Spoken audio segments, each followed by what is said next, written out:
The front door hung slightly ajar, moving gently in the autumn wind that swept across the fields of Ashbrook County.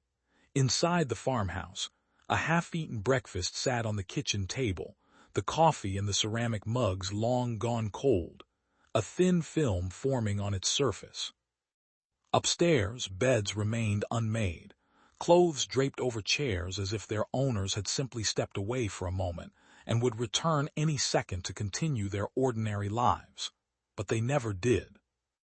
This was the scene that greeted Deputy Marshal Clifford Brennan on the afternoon of October 14, 1978, when he arrived at the Hollies family farmhouse, responding to a call from a concerned employer.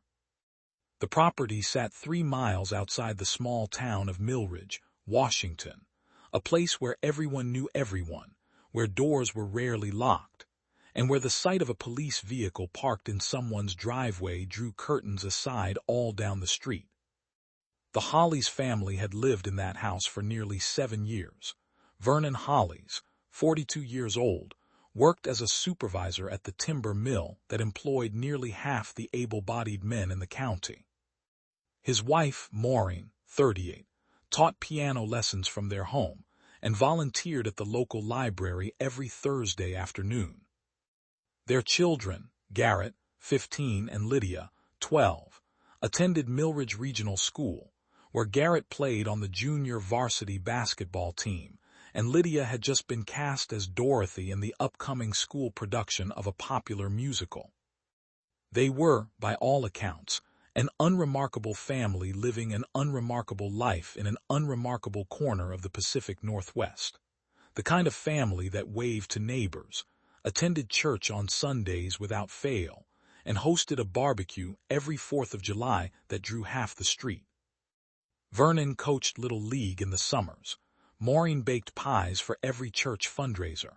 They were woven into the fabric of Millridge in the way that families who plan to stay forever often are, which made their sudden and complete disappearance all the more bewildering.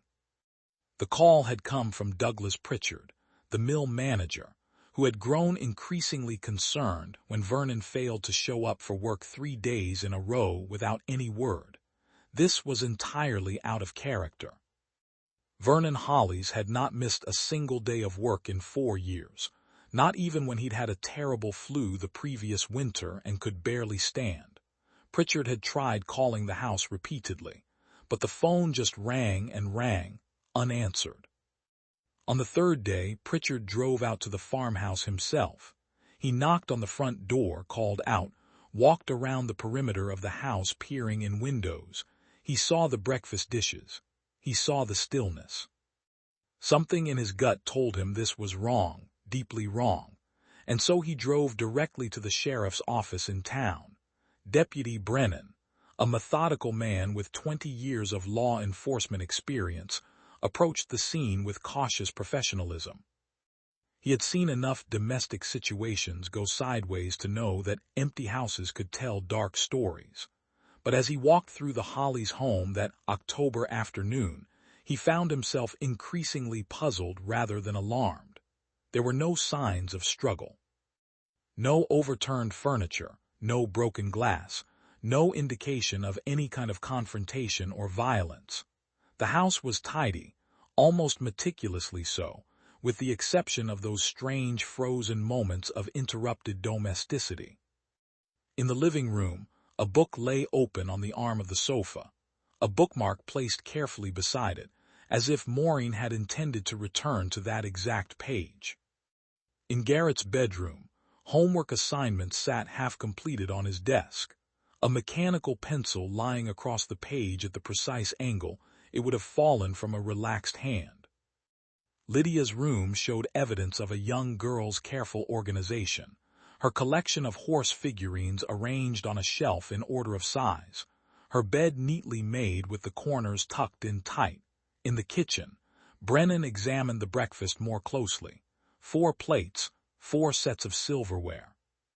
Scrambled eggs, now dried and crusted, toast with butter that had congealed into waxy lumps. A jar of strawberry preserve stood open, a knife resting against its rim. The coffee pot still sat on the stove, containing perhaps 2 inches of thick, cold liquid. Everything suggested a family that had sat down to eat together on what they believed would be an ordinary morning, and then had been interrupted by something urgent enough to make them leave immediately, but not so alarming that they cleared the table or showed any signs of panic. In the driveway sat the family's station wagon, a dark green Ford that Vernon kept meticulously maintained. Brennan checked it thoroughly. The keys were not in the ignition, nor could he find them hanging on the hook by the kitchen door where Maureen kept them. The vehicle showed no signs of mechanical trouble. The gas tank was 3/4 full. Deputy Brennan called for backup, and within 2 hours, the farmhouse had become the center of a full investigation. Sheriff Raymond Bartlett arrived with 3 additional deputies, and they began the painstaking process of documenting everything. Photographs were taken of every room, every surface. The attic was searched. The basement was examined. The barn and outbuildings were combed through with careful attention. They found Vernon's wallet on the dresser in the master bedroom, his driver's license visible through the clear plastic window. Maureen's purse hung on a hook in the mudroom, containing her own identification, $23 in cash, and a shopping list written in her neat handwriting. The children's school bags sat by the front door where they apparently left them every afternoon. What they did not find was any indication of where the family had gone, or why. The investigation quickly expanded beyond the house itself. Neighbors up and down the rural road were interviewed. Most hadn't noticed anything unusual, though several confirmed they had seen lights on at the Hollies' house 3 nights prior, which would have been the evening of October 11th. No one reported hearing any commotion, any vehicles arriving or departing at odd hours, any shouting or sounds of distress. The school confirmed that Garrett and Lydia had attended classes on Wednesday, October 11th, and had seemed perfectly normal. Garrett had stayed after school for basketball practice and had been dropped off at home by a teammate's father around 6 in the evening. Lydia had taken the regular school bus home, arriving around 3:30. Multiple witnesses had seen them both.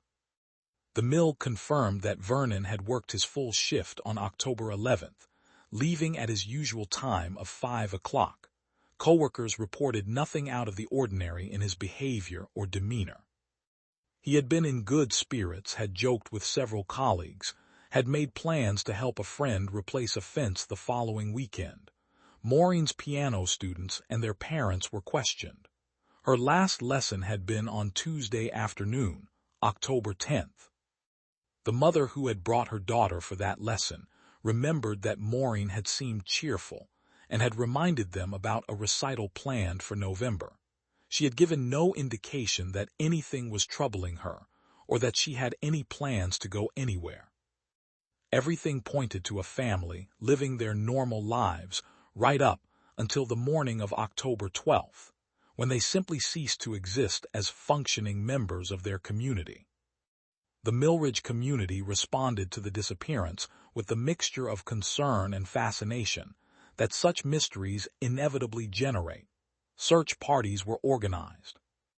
Volunteers walked the fields and forests surrounding the Hollies' property, calling out names, looking for any trace of the missing family. The local newspaper ran a front-page story with photographs of all 4 family members, asking anyone with information to come forward.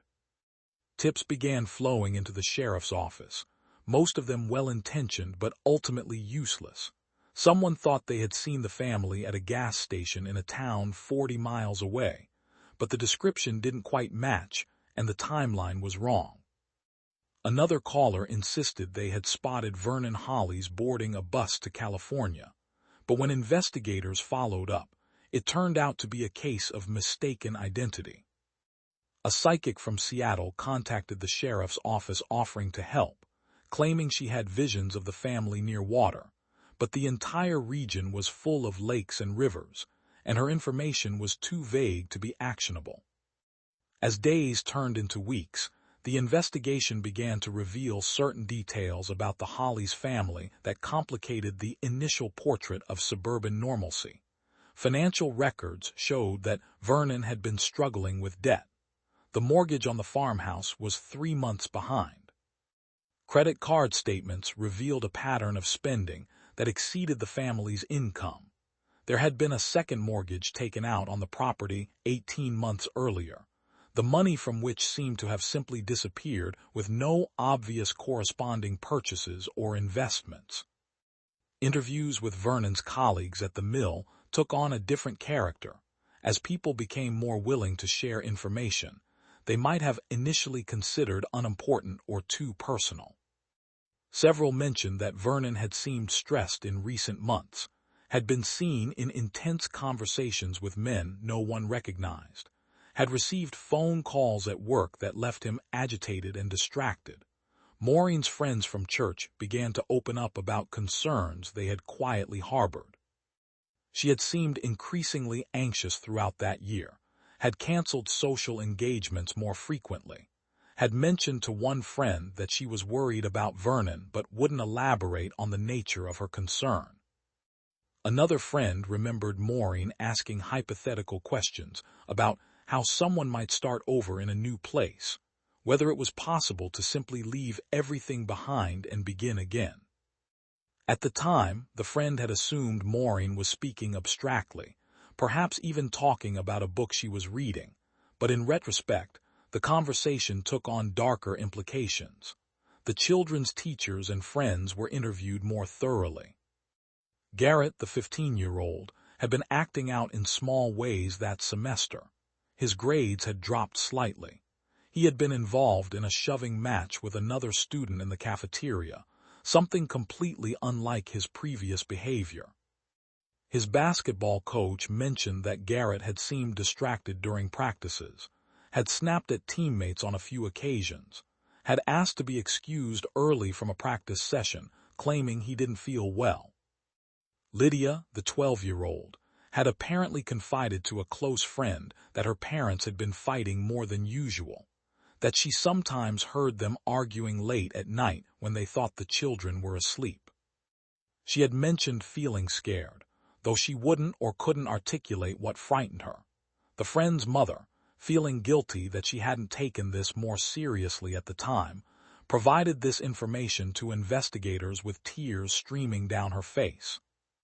A picture began to emerge of a family under significant stress, facing pressures that they had hidden from most of the community behind a facade of normalcy.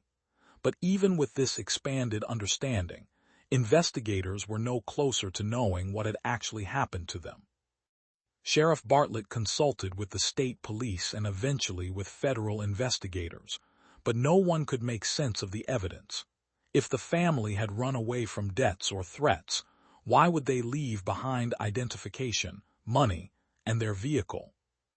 If they had been taken against their will, why was there no sign of struggle, no witnesses, no ransom demand? If something terrible had happened to them on the property itself, where were the bodies? Despite extensive searches of the grounds, including bringing in cadaver dogs, nothing was found. The case began to go cold as autumn turned to winter. The sheriff's office maintained the investigation as active, but without new leads, there was little to pursue. The farmhouse stood empty, eventually repossessed by the bank when the mortgage went unpaid. Vernon and Maureen's extended family members came to collect personal belongings, photographs, anything that might provide comfort or closure, though there was precious little of the latter to be had. The story of the vanished Hollies family became part of Milridge's local folklore, the kind of mystery that people discussed in hushed tones, that generated theories and speculation for years afterward. Some believed the family had been murdered by someone Vernon owed money to, their bodies hidden so well they would never be found. Others thought they had entered some kind of witness protection program, though no evidence supported this theory. A few insisted on more fantastical explanations, involving everything from alien abduction to voluntary disappearance, into a survivalist compound somewhere in the wilderness. But then, 3 years later, in the autumn of 1981, a woman named Constance Merriweather contacted the sheriff's office with information that would crack the case wide open. Constance had lived on a property adjacent to the Hollies farm, though her house was set back from the road and partially obscured by a thick stand of pine trees. She was a widow in her 60s, a woman known for keeping to herself, for maintaining a distance from town gossip and community drama. What she told Deputy Brennan, who by then had been promoted to lead investigator, was simple and devastating.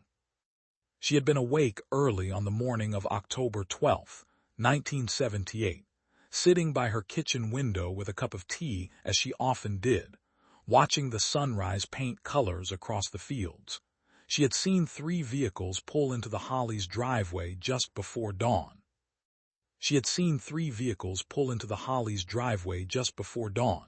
2 dark sedans and a panel van, moving slowly without headlights, rolling to quiet stops near the farmhouse.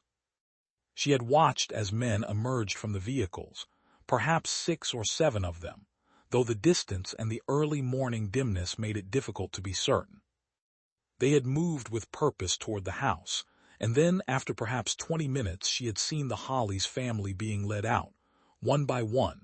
Vernon had come first, his hands appearing to be bound behind his back, flanked by 2 of the men. Then Maureen, also restrained, her head down. The children followed, Garrett and then Lydia, each accompanied by at least 1 adult. Constance had watched, frozen in her kitchen window, as the family was placed into the panel van. The entire operation had been conducted in near silence, with an efficiency that suggested careful planning. The vehicles had departed as quietly as they had arrived, disappearing down the rural road before full daylight had broken across the valley. Deputy Brennan sat across from Constance Merriweather in her modest living room, his notebook open on his lap, struggling to maintain his professional composure. 3 years.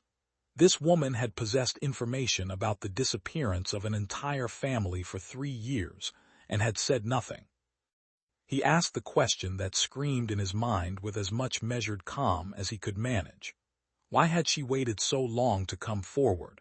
Constance's hands trembled as she held her own cup of tea, now 3 years older than the woman who had witnessed the abduction. Her explanation came slowly, weighted with shame and fear that had compounded with each passing month of silence. She had been terrified, she said. The men who had taken the Hollies family had moved with a kind of professional menace that made it clear they were dangerous. She had been alone in her house, a widow with no one to protect her, and she had convinced herself that if they had known she was watching, they would have come for her too. In the immediate aftermath, she had told herself that she must have misunderstood what she had seen. Perhaps it was something legitimate, law enforcement of some kind, though she knew that made no sense given the secrecy of their approach.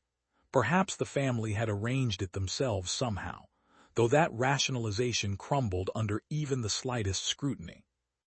As days and then weeks passed, and as the search intensified, her silence began to feel like complicity, and the weight of that guilt made it even harder to speak up. She had followed the investigation from a distance, reading the newspaper articles, hearing the speculation around town. Every time she considered coming forward, fear seized her. Fear that she would be blamed for not speaking sooner. Fear that the men who had taken the Hollies family might discover she had witnessed them. Fear that had metastasized into something paralyzing and all-consuming. It was only now, 3 years later, with her own health failing and the burden of the secret becoming unbearable, that she had finally found the courage to tell what she knew. Brennan contacted Sheriff Bartlett immediately, and within hours the investigation that had lain dormant was resurrected with renewed intensity. Constance was interviewed multiple times, asked to recall every possible detail about the vehicles, the men, the sequence of events. She was shown photographs of various makes and models of sedans and vans from that era, trying to identify what she had seen. Composite sketch artists worked with her to create renderings of the men, though she admitted her memory of their faces was limited given the distance and lighting conditions. The new information reframed everything investigators thought they knew about the case. This had been an abduction, clearly planned and executed by multiple individuals with resources and organization. The question that now consumed the investigation was why. What had Vernon Hollies been involved in that would lead to his entire family being taken in such a manner? Investigators dove back into Vernon's financial records with renewed focus. The mysterious second mortgage, the disappearing money, the debts that had been mounting in the months before the disappearance, all of these took on new significance. Bank records were subpoenaed going back 5 years. Business associates were re-interviewed, this time with questions specifically about criminal connections or illicit activities. What emerged was a picture of a man who had made a series of increasingly poor decisions born from financial desperation. Vernon had apparently been involved in a scheme to skim timber from the mill where he worked, selling it privately to buyers who asked no questions about provenance. What had started as a small operation had grown larger, and Vernon had gotten involved with people far more dangerous than he had anticipated. Men connected to organized crime networks that operated throughout the Pacific Northwest, moving everything from stolen goods to substances that destroyed lives. Vernon had apparently tried to extricate himself from these arrangements sometime in the late summer of 1978, perhaps sensing the danger he had placed his family in, but by then it was too late. The people he had become entangled with did not allow departure from their enterprise. Money was owed, or debts of another nature had been incurred, and when Vernon could not or would not satisfy these obligations, an example had been made. This information came together slowly, pieced together from reluctant witnesses, from informants in other cases who mentioned hearing about a timber supervisor who had gotten in over his head, from financial records that showed payments to shell companies connected to known criminal entities. None of it was easy to confirm, and much of it existed in the realm of rumor and criminal underworld gossip, but a coherent narrative began to take shape. The FBI became involved, given the likelihood of interstate criminal activity. Federal agents brought resources and expertise that the county sheriff's office simply did not possess.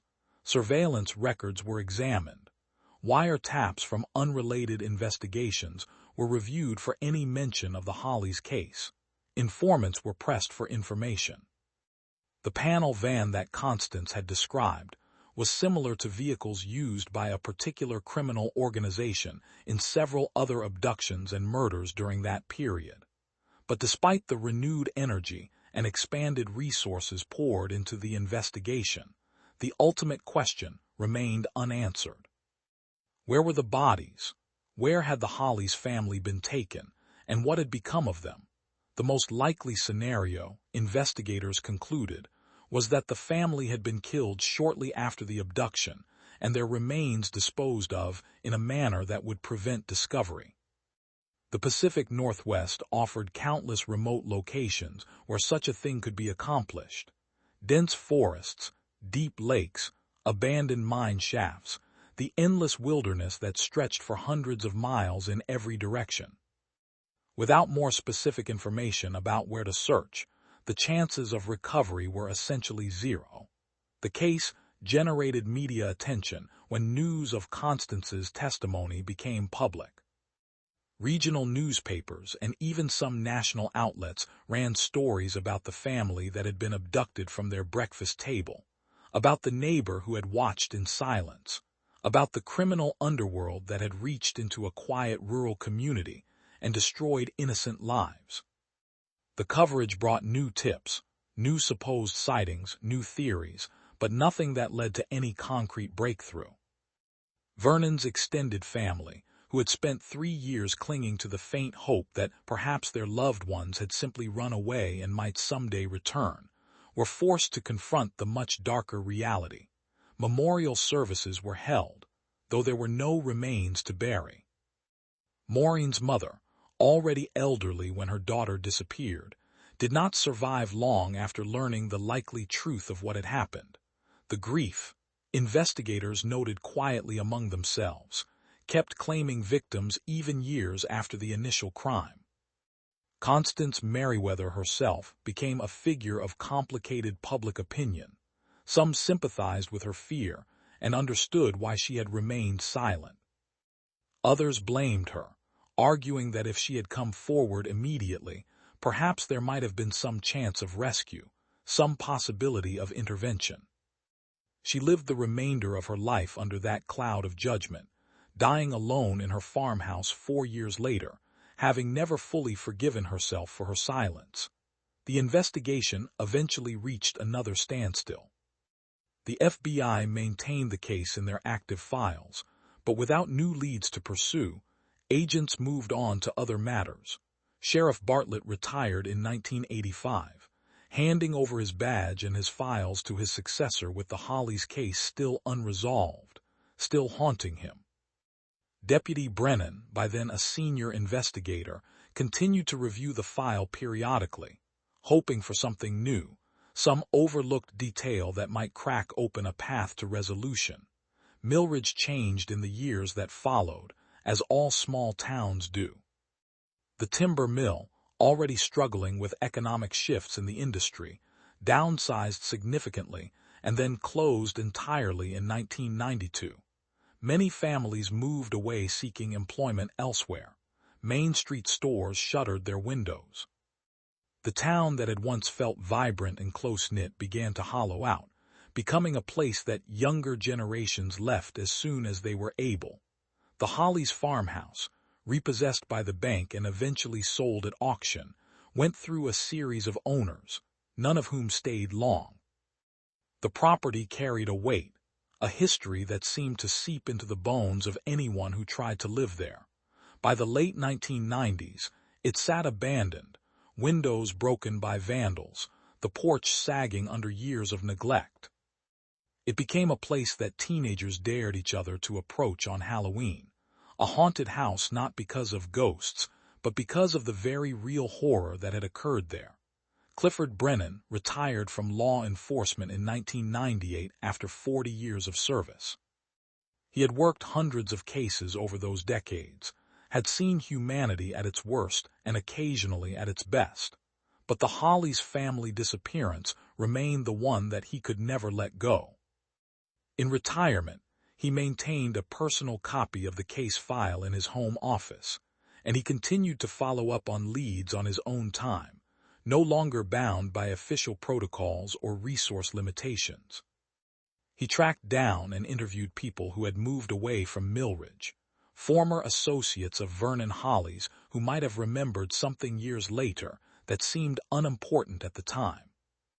He corresponded with FBI agents who had moved on to other positions, asking them to keep the case in mind, to watch for any connections in their current work. He posted about the case on early internet forums dedicated to unsolved crimes, hoping that someone somewhere might have information. The turn of the millennium brought new technologies to criminal investigation. DNA analysis became more sophisticated and more widely used.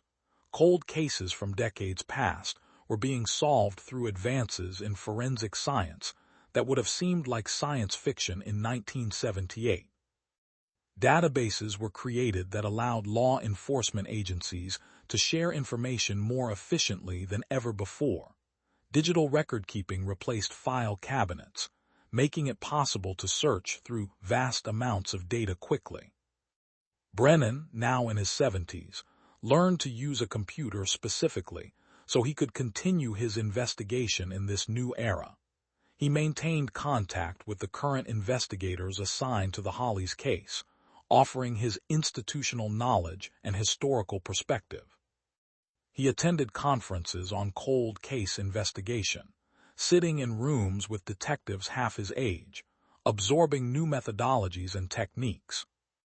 In Milridge, Now a town of barely 800 residents down from its peak of nearly 3,000, there were still people who remembered the Hollies family. The librarian who had worked with Maureen kept a photograph of her on the staff memorial board. The coach who had known Garrett maintained a small plaque on the wall of the school gymnasium, honoring the young man who had shown such promise on the basketball court. These small gestures of remembrance ensured that the family was not forgotten, even as decades passed. The case file was reviewed periodically by new detectives who inherited responsibility for cold cases in the county. Each brought fresh eyes and new perspectives, but each eventually reached the same frustrating conclusion. Without physical evidence, without remains, without witnesses beyond Constance's testimony about the abduction itself, there was little to work with. The criminal organization that had likely been responsible had been largely dismantled by federal prosecution in the late 1980s, but those cases had focused on narcotics trafficking and financial crimes.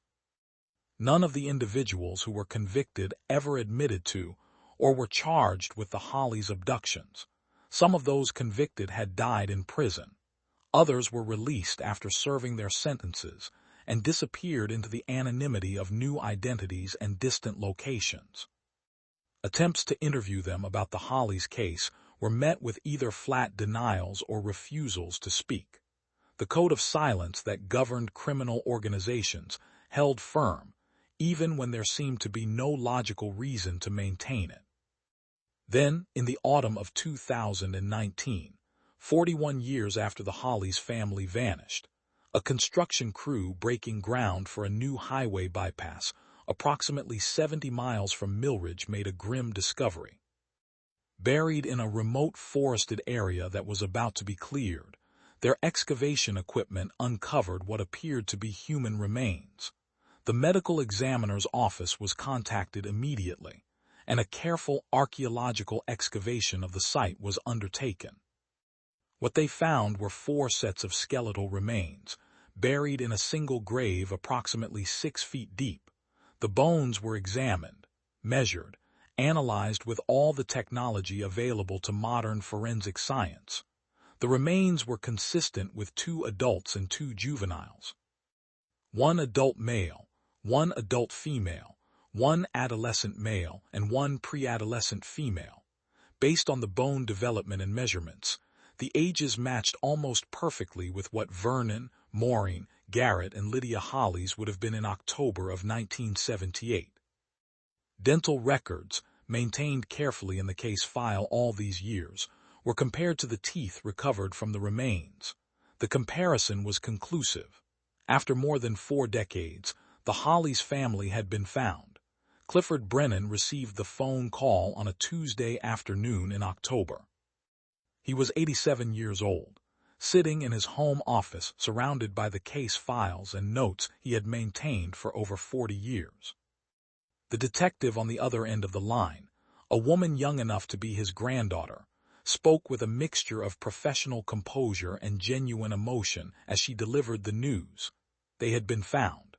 The mystery that had defined so much of his career finally had a partial resolution. Brennan sat in silence for a long moment after the call ended, staring at the photograph of the Hollies family that he had kept pinned to his bulletin board for decades. Vernon and Maureen smiling at the camera, Garrett tall and lanky in his basketball uniform, Lydia with her bright eyes and hopeful expression. They had been real people with real lives, not just names in a case file, and now after all these years they could finally be laid to rest with dignity. The discovery made national news. The way cold cases solved after many decades always seemed to capture public attention. The story of the family taken from their breakfast table, the neighbor who had watched in fear, the decades-long investigation, all of it was recounted in articles and television segments. Millridge, mostly forgotten by the wider world, found itself briefly in the spotlight once again. The remains were released to what family members still survived. There were not many left. A cousin of Vernon's, now elderly herself, arranged for a burial in the Millridge Cemetery. The service was attended by a surprising number of people, including several elderly residents who remembered the family, former investigators who had worked the case over the years, and Clifford Brennan, who stood quietly at the graveside as 4 caskets were lowered into the ground. The forensic analysis of the remains revealed what investigators had long suspected, but could never prove. The Hollies family had been killed shortly after their abduction, likely within hours of being taken from their home that October morning in 1978. The manner of death, determined through careful examination of the skeletal evidence, indicated they had been shot, a quick execution rather than prolonged suffering. This small mercy, if it could be called that, was noted quietly by investigators who had spent years imagining far worse scenarios. With the remains identified and recovered, the investigation entered a new phase. The location of the grave site provided crucial information. The area had been remote and heavily forested in 1978, accessible only by logging roads that were rarely traveled except during active timber operations. Someone had known the area well, had understood that this particular location would remain undisturbed for years, perhaps decades. This geographical knowledge helped narrow the focus of the investigation. Detectives cross-referenced the location with known associates of the criminal organization that had operated in the region during that period. Property records were examined to determine who had owned or had access to the land in 1978. Logging company employment records were subpoenaed to identify individuals who would have been familiar with those remote roads. The painstaking work of connecting decades-old dots began again, this time with the advantage of knowing exactly where the crime had concluded. One name began to appear repeatedly in the intersecting circles of investigation: Raymond Pike. Pike had been a mid-level enforcer for the criminal network that Vernon Hollies had become entangled with. He had worked as a logging truck driver in the 1970s, which gave him both legitimate access to remote forest areas and knowledge of where bodies might be hidden without discovery. He had been questioned briefly during the original investigation in 1978, but at that time, there had been no evidence connecting him to the Hollies family beyond his general association with criminal elements in the region.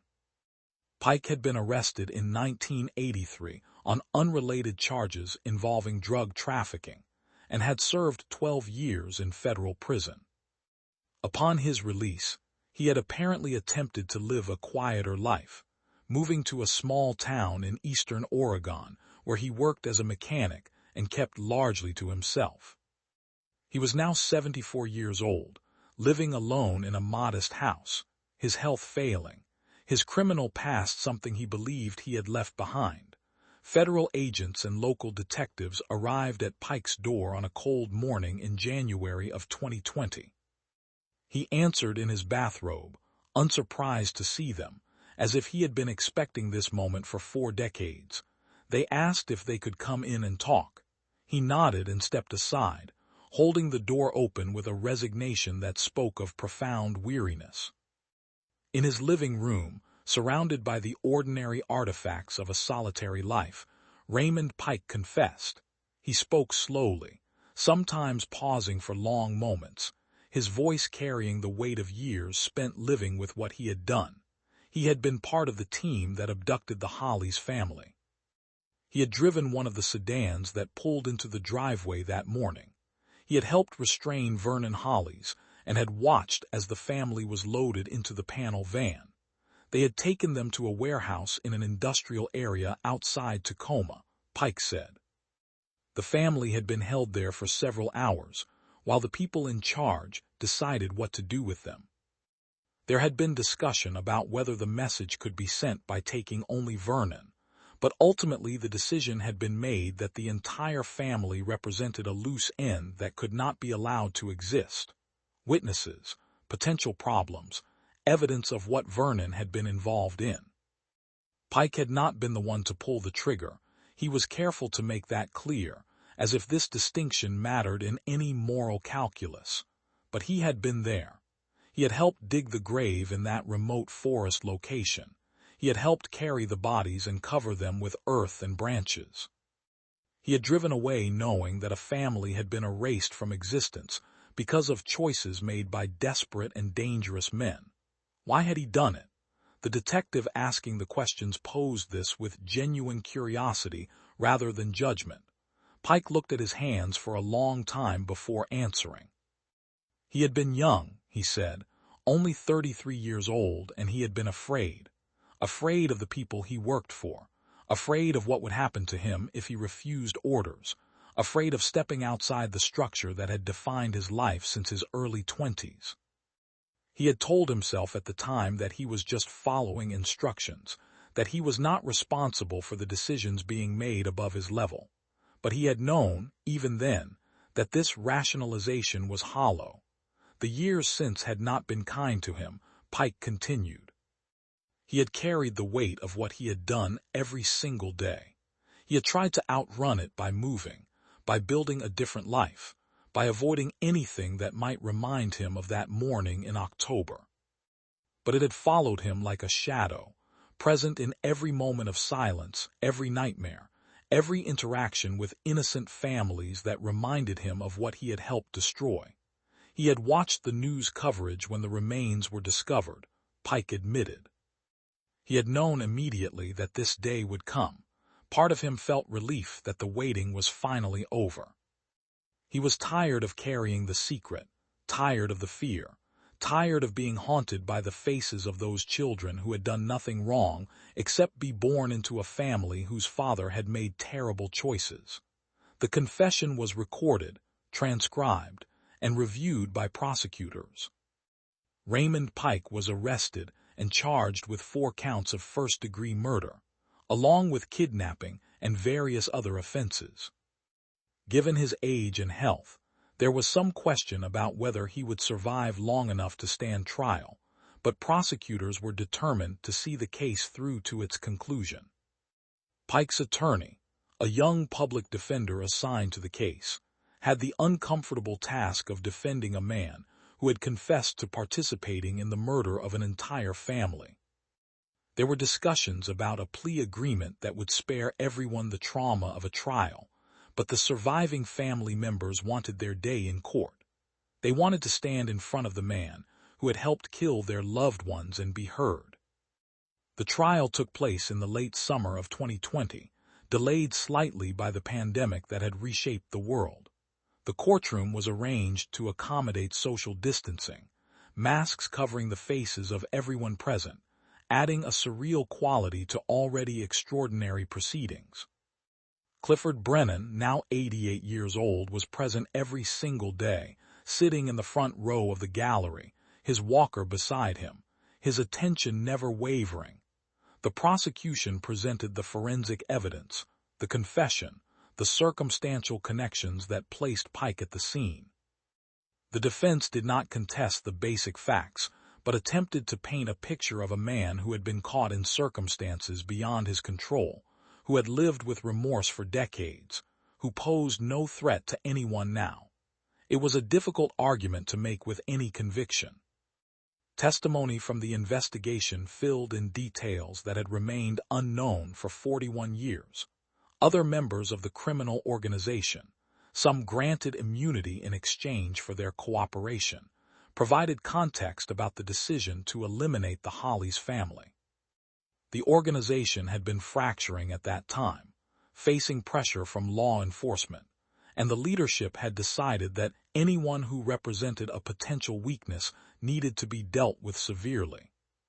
Vernon Hollies had tried to extract himself from the timber theft operation, had threatened to go to authorities if he was not allowed to leave, and this had sealed his fate and that of his family. Maureen Hollies had known something was wrong, witnesses testified. She had confided in friends that Vernon was involved in something dangerous. She had been trying to convince him to go to the police, to accept whatever consequences might come from his illegal activity, rather than continue on a path that terrified her. Her instincts had been correct, but by the time she had fully understood the danger, it was already too late. The children, Garrett and Lydia, had been completely innocent victims of their father's poor choices and the brutal calculus of criminal enterprise. Their lives had been full of possibility, full of dreams and potential that would never be realized. Teachers testified about their promise, friends spoke about their kindness, coaches and music instructors painted pictures of young people who had deserved so much better than the fate that had befallen them. Vernon's cousin, the woman who had arranged for the burial, took the stand during the victim impact portion of the trial. She was 76 years old, the last surviving member of her generation of the family. She spoke about what the disappearance had done to those left behind. The years of not knowing, the constant second-guessing, the way every holiday and birthday had become a reminder of absence. She spoke about how Vernon's mother had died still hoping her son might walk through the door with some explanation that would make the nightmare end. She spoke about the cruelty of having that hope, false as it was, replaced with the confirmed knowledge of murder. She looked directly at Raymond Pike when she spoke, and he did not look away. He sat at the defense table with tears streaming down his face, and when she finished speaking, he mouthed the words "I'm sorry" to her. Whether she saw or acknowledged this, no one could say. The jury deliberated for only 6 hours. They returned with guilty verdicts on all counts. Raymond Pike showed no reaction, simply nodded slightly as if confirming something he had already known. The judge scheduled sentencing for 2 weeks later. At the sentencing hearing, Pike was given the opportunity to address the court. He stood with difficulty, his attorney supporting his elbow, and he spoke for nearly 20 minutes. He offered no excuses and asked for no mercy. He said that he had lived as a dead man for 41 years, that some essential part of himself had died in that forest when he had helped bury that family. He said that he hoped his prosecution and imprisonment would bring some measure of peace to those who had been left behind, though he understood that peace might be impossible after such devastation. He spoke about how he had tried, in small ways, to atone.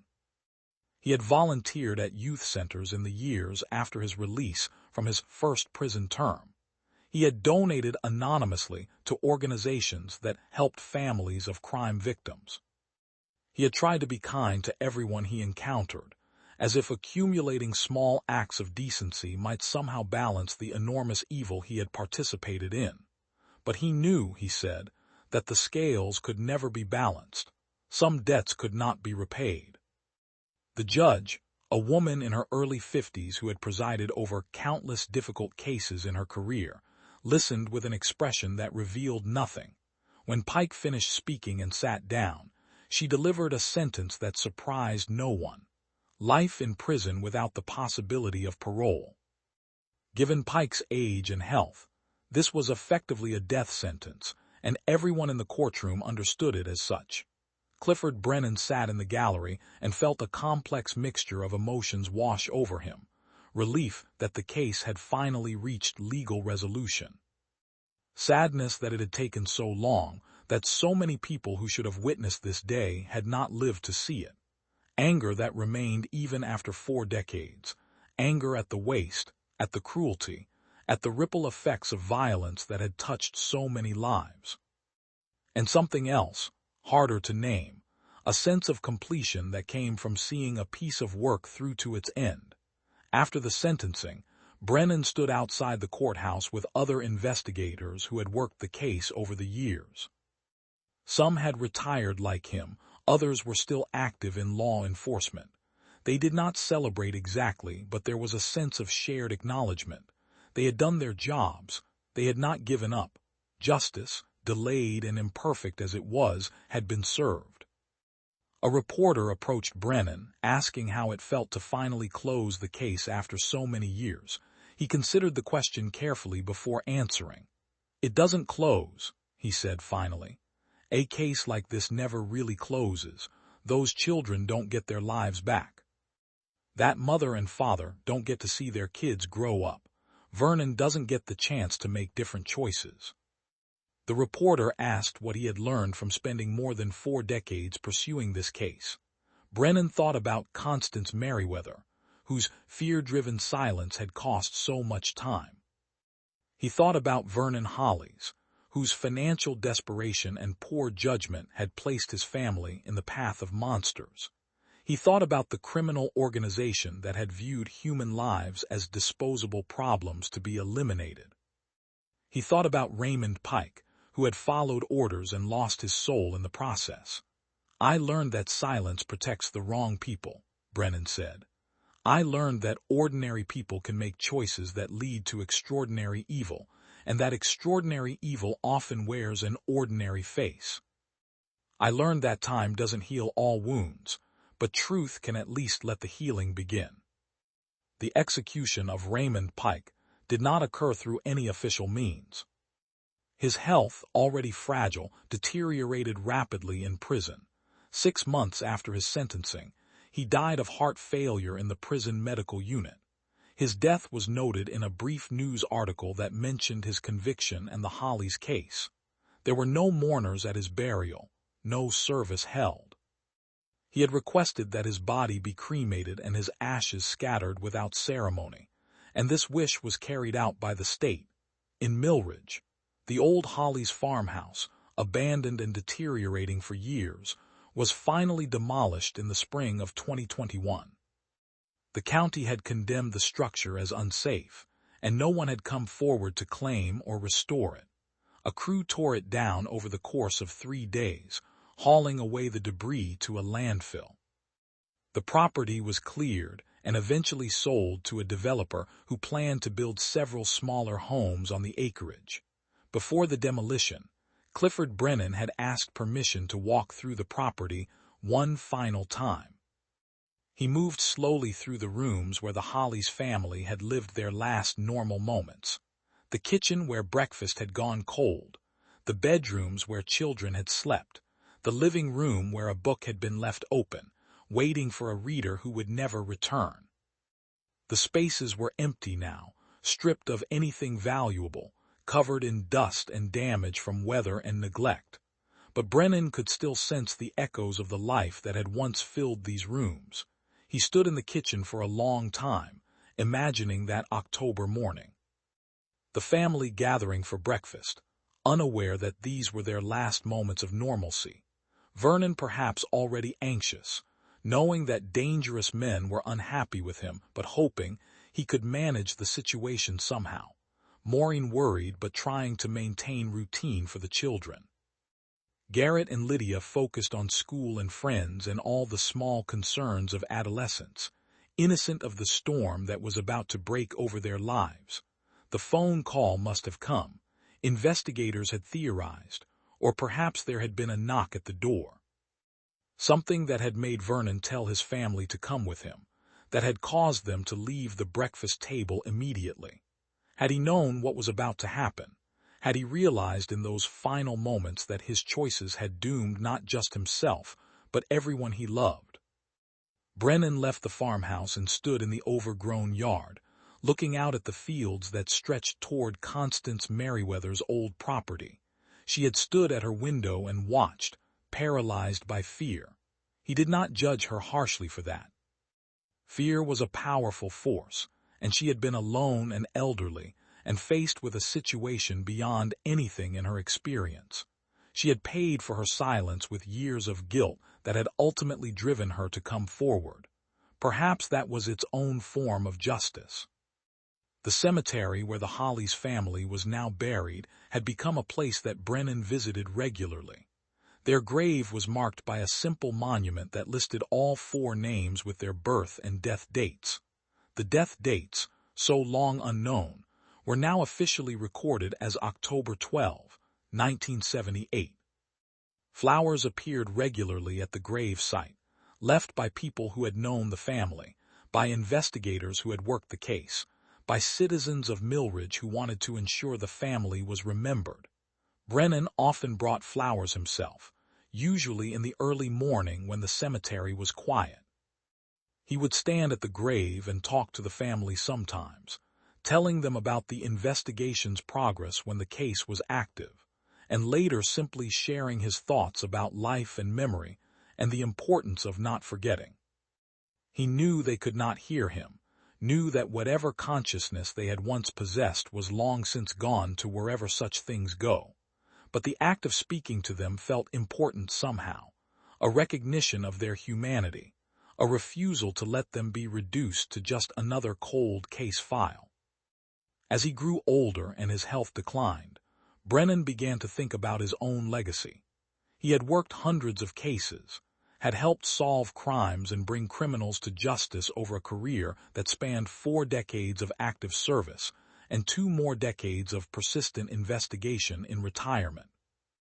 But the Hollies case was the one that had defined him, the one that had taught him the most about himself and about the nature of the work he had chosen. He began organizing his files, the decades of notes and interviews and theories he had accumulated. He donated most of it to a university that maintained an archive of criminal justice history, hoping that future investigators and researchers might learn something useful from his methods and persistence. He kept only a few items for himself: photographs of the family, copies of key documents, and the notebook he had filled with observations during those first days of the investigation in October 1978. In the spring of 2022, Clifford Brennan's own health began to fail in ways that could not be ignored. His doctor delivered news that he received with the same calm acceptance he had brought to his work. He had lived a long life, longer than many, and he had seen the Hollies case through to resolution. He could depart with that completion. He arranged his affairs with the methodical attention to detail that had characterized his career. He specified that a portion of his modest estate should go to a scholarship fund for children in Millridge, particularly those interested in pursuing careers in law enforcement or criminal justice. He wrote letters to colleagues and friends, thanking them for their partnership and support over the years. He asked to be buried in the Millridge Cemetery, not far from the Hollies family grave. On a quiet morning in June, Clifford Brennan passed away in his sleep at the age of 90. His funeral was attended by a remarkable cross-section of people whose lives he had touched, retired law enforcement officers who had worked with him over the decades, FBI agents he had collaborated with on various cases, prosecutors who had relied on his meticulous investigations, citizens of Millridge who remembered his dedication to their community, and Vernon's cousin, the last surviving member of the Hollies family, who came to pay respects to the man who had never stopped searching for her lost relatives. The eulogy, delivered by a former colleague, spoke about Brennan's character and commitment. Clifford Brennan believed that every victim deserved justice and that every case deserved attention and care. He never treated victims as just names in a file. He never gave up, even when giving up would have been easy and understandable. As Brennan was laid to rest, many in attendance thought about how his legacy would live on through the cases he had solved, the criminals he had helped bring to justice, and the families he had helped find closure. But perhaps most significantly, through the example he had set for others who would follow in the difficult work of seeking truth and accountability. The Millridge community, small and diminished from its peak decades earlier, nevertheless maintained its connection to the Hollies family story. The local historical society created an exhibit about the case, treating it with appropriate sensitivity, but acknowledging it as an important part of the town's history. The exhibit included photographs of the family during happier times, information about the investigation, and reflections on the importance of community vigilance and speaking up when something seems wrong. The school, still operating though with far fewer students than in the 1970s, established a memorial in the library honoring Garrett and Lydia Hollies. A plaque noted their love of learning and their promise as students, and asked current students to remember them by pursuing their own education with dedication and purpose. Each year on October 12th, A moment of silence was observed. These acts of remembrance served multiple purposes. They ensured that the Hollies family would not be forgotten, that their lives would be more than just a tragic story. They reminded the community of the importance of looking out for one another, of not remaining silent in the face of suspicious activity or potential danger. And they provided a way for collective grief and trauma to be acknowledged and processed, even decades after the events that had caused it. The property where the farmhouse had stood was eventually developed as planned. 3 modest homes were built there, and families moved in who had no direct connection to the history of the land. The developer had been required to disclose what had occurred there, and some potential buyers had declined because of that history. But others saw only affordable homes in a quiet area, and life continued on ground that had once been soaked with tragedy. One of the families who moved onto the property had young children, and sometimes the mother would find herself looking out the kitchen window in the early morning, coffee cup in hand, much as Constance Merriweather once had. She did not dwell on what had happened there, but she was aware of it in some background way. It made her hold her children a little tighter, appreciate ordinary mornings a little more, understand that the mundane routine of family life was a precious thing that should never be taken for granted. The case had become part of the larger cultural conversation about unsolved crimes and cold cases. True crime podcasts discuss the Hollies family disappearance and eventual resolution, often using it as an example of why investigative persistence matters, and why witnesses should come forward even when afraid. The story appeared in books about famous cold cases, in documentaries about criminal justice, in academic papers about witness psychology and organized crime.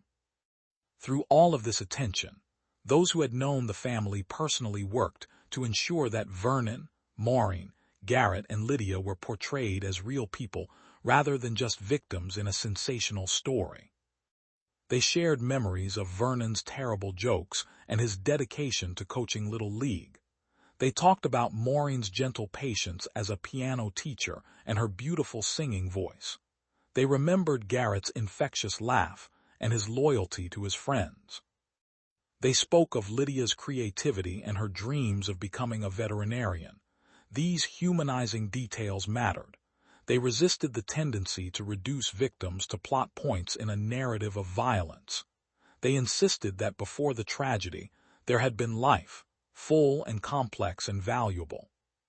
The Hollies family had existed as more than just the victims of a crime.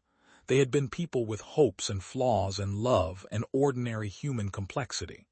As years continued to pass, the story gradually shifted from active news to historical event. New tragedies claimed public attention.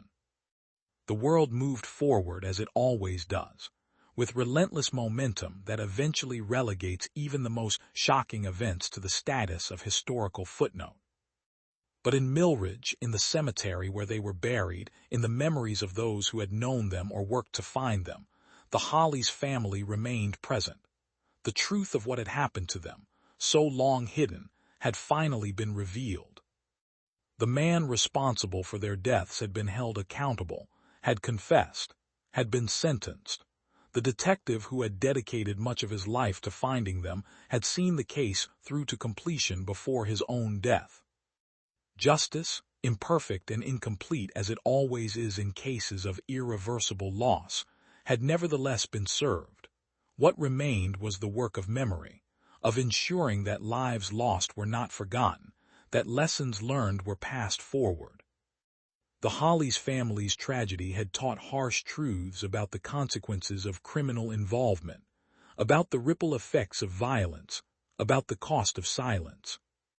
But it had also demonstrated the power of persistent investigation, the importance of speaking truth even when frightened, and the human need for closure and accountability. On quiet mornings in Millridge, when mist rises from the fields and the sun slowly illuminates the mountains in the distance, the cemetery where the Hollies family rests is peaceful and serene. Their monument stands alongside hundreds of others, marking the presence of lives that once were, stories that once unfolded in this small corner of the world. Visitors come sometimes, leaving flowers or standing in silence, paying respects to a family whose story touched something deep in the human understanding of loss and justice. The gravestone lists 4 names, 4 sets of dates, simple and permanent. But those who pause there understand that the stone marks more than just the resting place of victims. It marks the end of a long search for truth. It represents the dedication of investigators who refuse to give up. It stands as a testament to the importance of accountability and the human need to know what happened to those who vanish. The story of the Hollies family, tragic as it is, ultimately became a story about persistence and truth, about the refusal to forget, about the slow, difficult work of seeking justice even when years and then decades pass, about the importance of speaking up, of investigating thoroughly, of treating victims as people worthy of every effort. In the end, Vernon, Maureen, Garrett, and Lydia Hollies were not just names in a cold case file. They were real people who lived and loved and lost their lives to violence they did not deserve. They were remembered, searched for, mourned, and finally laid to rest with dignity. Their story, painful as it is, reminds us that every victim matters, that every case deserves attention, and that the search for truth and justice is worth pursuing no matter how long it takes. The sun rises each morning over their grave, as it does over all of Millridge, bringing light to shadows, marking the passage of time, offering the promise that even in the darkest stories, there can be resolution. Not healing, perhaps, because some wounds run too deep. Not redemption for those who committed such acts, but truth, finally revealed. And in that truth, however painful, there is at least the possibility of peace.